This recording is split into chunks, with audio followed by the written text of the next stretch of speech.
Hola, buenas noches.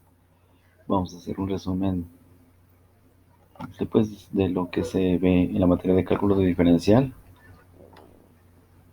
Principalmente en la mayoría de libros de texto o materias se ve lo que son los números reales en recta numérica primero, después los intervalos y ecuaciones con desigualdad, y todo esto con la finalidad de entender lo que es una derivada. Otro de los temas que se ve son los límites, ¿ok? Y después, precisamente lo que es la definición de lo que es una derivada.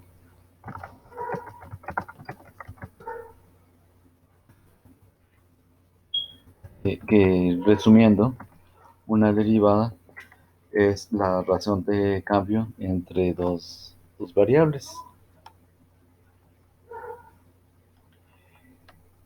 Una vez que en la mayoría de las materias de cálculo diferencial se ven estos temas, después se procede por medio de un formulario, a resolver diferentes tipos de derivadas de funciones trigonométricas, trascendentales o polinomiales. Entonces, vamos a recordar las primeras derivadas que son las básicas. La derivada con respecto, se lee en el primer ejemplo, la derivada con respecto a x de 12 es igual a cero. Cualquier derivada de una constante va a dar cero, sea menos 11 o sea 500, como están los ejemplos 2 y 3. La derivada con respecto a x de x siempre va a ser igual a uno. Y estos primeros dos fórmulas que se usan, aquí tenemos que tomarlos en cuenta para poder derivar e integrar después cuando te toque cálculo integral. Eh, Después hay una combinación, por ejemplo, en el quinto ejemplo, de un número que multiplica una variable. La forma de la solución es que el número sale de la derivada y queda nada más la variable, que en este caso es x. Ya sabemos que la derivada con respecto a x de x es uno, y ese resultado multiplica al número que salió de la derivada, que en este caso es 3, y 3 por uno es 3. En este caso es la solución del ejemplo número 5.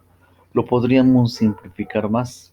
Cada vez que tenemos un número cualquiera multiplicado por x y al cual lo derivamos, estamos viendo el ejemplo número 6, su resultado es el número con todo y el signo.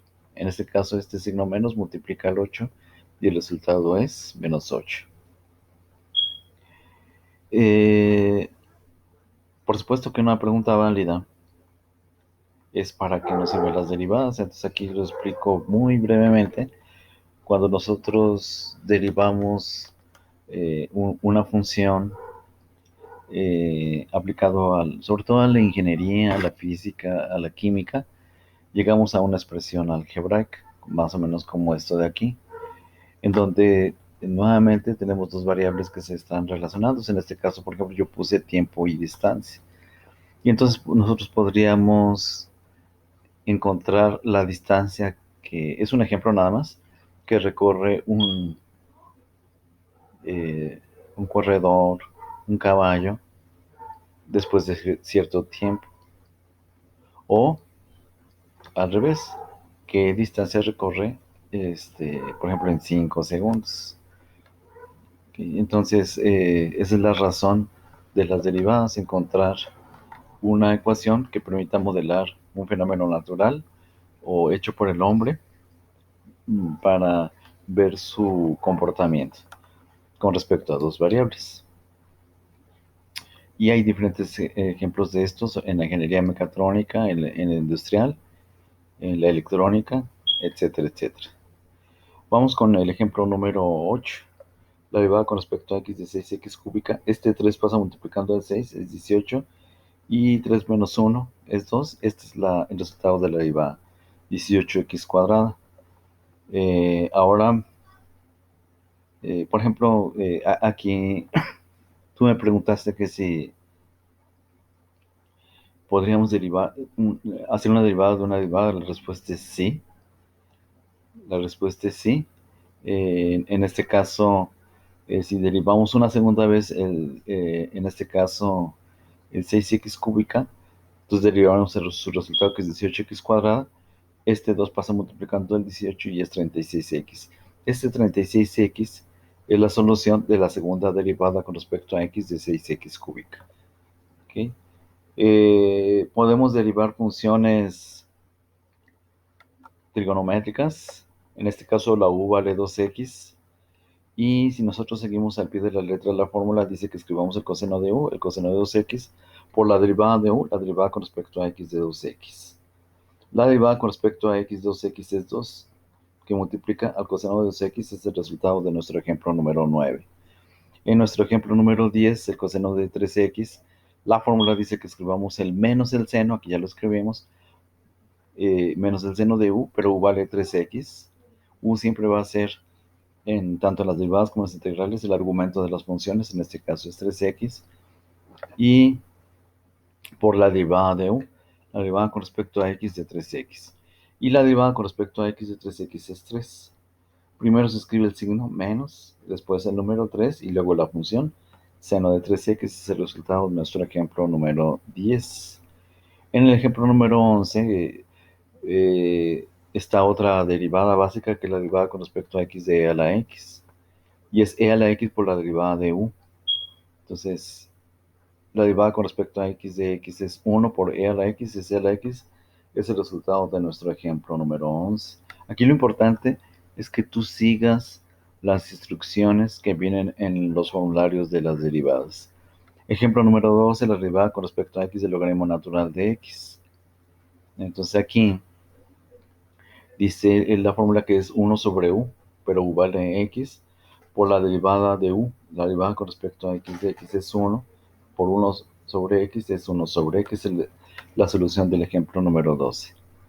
Vas a desarrollar este examen siguiendo las fórmulas de las derivadas. Por ejemplo, cuando llegues al ejemplo número 2, dices, podrías decir, bueno, pues esto no lo vimos. Bueno, pues se puede aplicar propiedad distributiva. ¿Qué quiere decir esto? Que podemos calcular la derivada con respecto a x de 11x, más la derivada con respecto a x de 3, más la derivada con respecto a x de x cuadrado. Es decir, este ejemplo número 2 es como si tuvieras tres ejemplos por separados que los vas a sumar. Aquí lo mismo en el ejemplo número 3, calcular la derivada del seno de x cúbica, y esta es una parte del resultado, más la derivada con respecto a x del coseno de x cuadrada, es la otra parte del resultado. Así para el ejemplo 4, por ejemplo en el 5 es directo, en el 6 sacas el resultado del 2x cuadrada, más la derivada con respecto a x de 3 veces el logaritmo natural de x. En el séptimo también hay dos derivadas que tienes que resolver. En el 8, tres derivadas que tienes que resolver, e a la x, x y logaritmo natural de x. Por ejemplo, en el 9, tú podrías preguntar, bueno, pues esta fórmula no la encuentro. Tanto en cálculo diferencial como integral, cuando la x está abajo, en el denominador puede pasar para arriba, acuérdate, con la potencia contraria, con el signo contrario. Entonces, si está x a la 1, pasa como x a la menos 1. Entonces, la manera de solucionar esto en el 9 es la derivada con respecto a x de x a la menos 1. ¿Ok? Bueno, entonces ahí está la, la referencia. Nos vemos en el próximo video.